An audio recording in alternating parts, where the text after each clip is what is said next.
यदि आप हमारे चैनल के सभी गाने को पसंद करते हैं तो डीडी प्रोडक्शन हाउस के यूट्यूब चैनल को लाल बटन दबा के सब्सक्राइब करें और घंटी के निशान को जरूर दबाएं।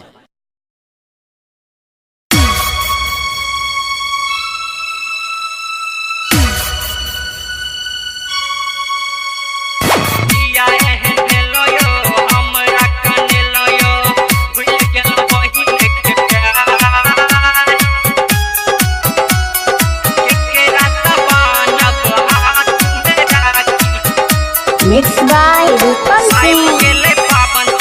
Presented by DD production house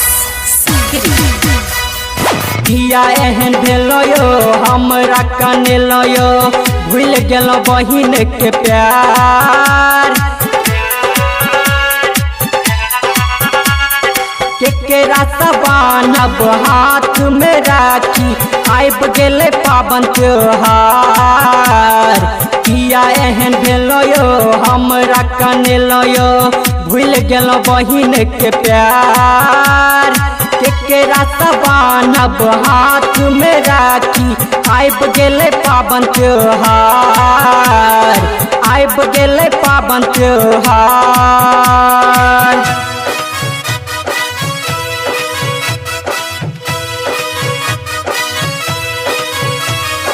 Mixed by Rupam Singh. presented by DD production house सकरी।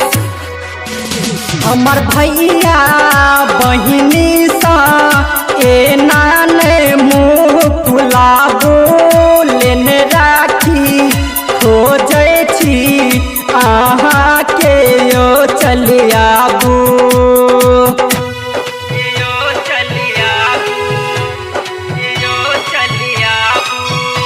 हाँ हमर भैया बहिनी सा ए नाने मुँह फुलाबो लेने राखी खोजै छी अहाँ के यो चलि आबू भूखल पियासल पके तैयारी करै छी अहाँ के इंतजार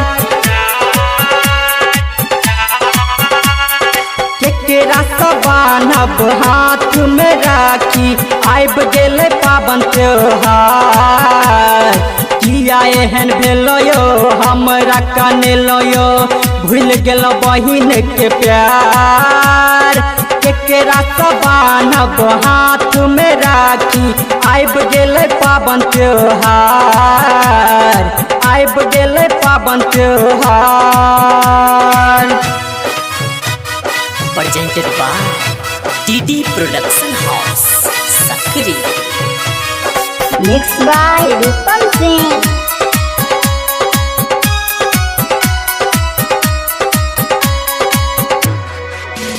सुनु भैया जितेंद्र करू ना कन्यो विचार भाई बहन के आयल छे राखी के पावन त्योहार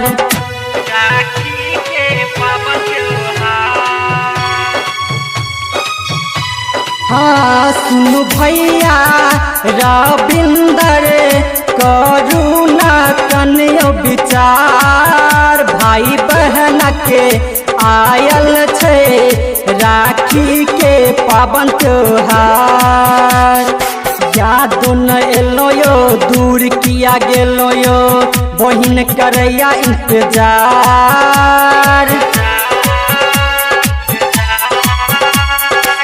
केकरा बान्हब हाथ में राखी आइब गेले पावन त्योहार किया एहन भेलो यो हमरा कने लयो भूल गेलो बहिन के प्यार केकरा बान्हब हाथ में राखी आइब गेले पावन त्योहार आइब गेले पावन त्योहार। Recording by DD production house Sakri 97 084 45 722।